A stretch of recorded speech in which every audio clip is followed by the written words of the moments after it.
Hello dear student, তোমাদেরকে স্বাগত জানাই আর্টস একাডেমি ডব্লিউবি চ্যানেলে। আজকের ভিডিওতে আমরা আলোচনা করব মাধ্যমিক 2026-এর জন্য ভূগোলের 5 নম্বর চ্যাপ্টার ভারতের অর্থনৈতিক পরিবেশ এবং প্রাকৃতিক পরিবেশের খুবই গুরুত্বপূর্ণ কয়েকটি শূন্যস্থান পূরণ। এই শূন্যস্থান পূরণগুলি তোমাদের পরীক্ষায় আসার চান্স 100%, তাই চলো এইগুলি ভালোভাবে দেখে নিই। 1 নম্বর হচ্ছে ন্যাপথা ও শিল্পের প্রধান কাঁচামাল হলো পেট্রোরসায়ন। এরপর হচ্ছে 2011 খ্রিস্টাব্দের আদমশুমারি অনুসারে ভারতের সর্বনিম্ন জনঘনত্ব সম্পন্ন রাজ্যটি হলো ড্যাশ, অরুণাচল প্রদেশ। এরপর হচ্ছে মালাবার উপকূলের উপহ্রদগুলিকে স্থানীয় ভাষায় বলে কয়াল। এরপর হচ্ছে জোয়ার, বাজরা, রাগি প্রভৃতি ফসলকে একসাথে ড্যাশ বলে, মিলেট বলে। এরপর হচ্ছে দক্ষিণ ভারতের সর্বোচ্চ শৃঙ্গ হলো ড্যাশ, আনাই মুদি। এরপর হচ্ছে অরুণাচল প্রদেশে ব্রহ্মপুত্র ড্যাশ নামে পরিচিত, ডিহাং নামে পরিচিত। এরপর হচ্ছে উত্তর পশ্চিম ভারতের গ্রীষ্মকালে সৃষ্ট ধূলিঝড়কে ড্যাশ বলে, আঁধি বলে।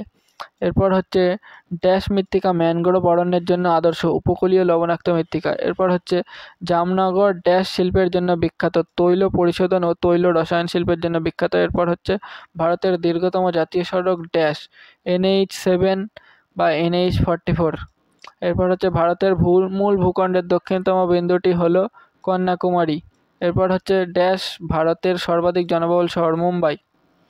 এরপর হচ্ছে তোমাদের ক্রান্তীয় পূর্ববালি জেট বায়ু ড্যাশ বায়ুকে আসতে বাধ্য করে, দক্ষিণ পশ্চিম মৌসুমী বায়ুকে। এরপর হচ্ছে ড্যাশ মেঘালয় মালভূমির সর্বোচ্চ অংশ, শিলং।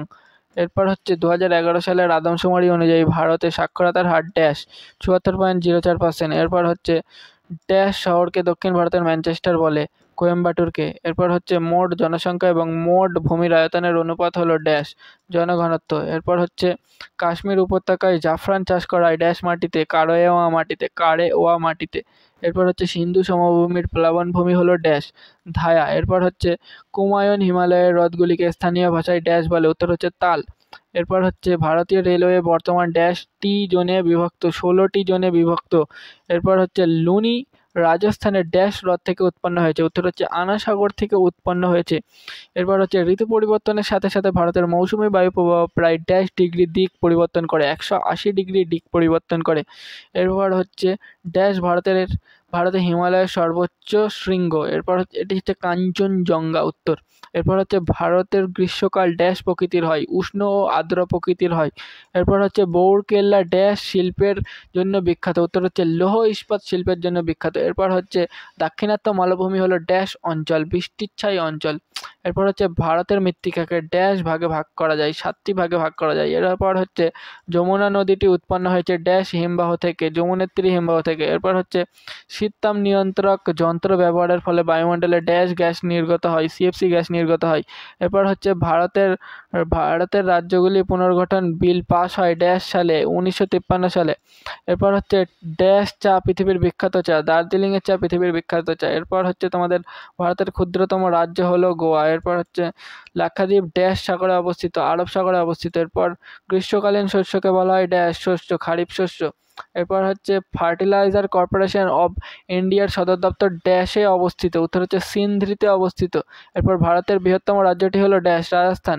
এরপর হচ্ছে দুটি নদীর মধ্যবর্তী অঞ্চল ড্যাশ নামে পরিচিত, দোয়াব নামে পরিচিত। এরপর হচ্ছে আরবি শব্দ মৌসম এর অর্থ ড্যাশ, ঋতু।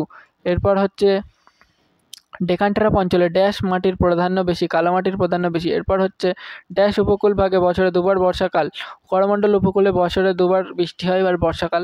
এরপর হচ্ছে মরুমৃত্তিকায় ড্যাশ ক্ষমতা কম, জলধারণ ক্ষমতা কম। এরপর হচ্ছে নোবেল পলিগঠিত ভূমিভাগকে ড্যাশ বলে, খাদার বলে। এরপর হচ্ছে ড্যাশ হিমবাহটি কারাকোরাম পর্বত থেকে নামছে, হিসপার হিমবাহটি কারাকোরাম পর্বত থেকে নামছে। এরপর হচ্ছে একটি শহরের জনসংখ্যা হতে হবে কমপক্ষে 2.5 জন, 5,000 জন। এরপর হচ্ছে অবিভক্ত ভারতে প্রথম জনসংখ্যা গণনা করা হয় ড্যাশ সালে, 1872 সালে।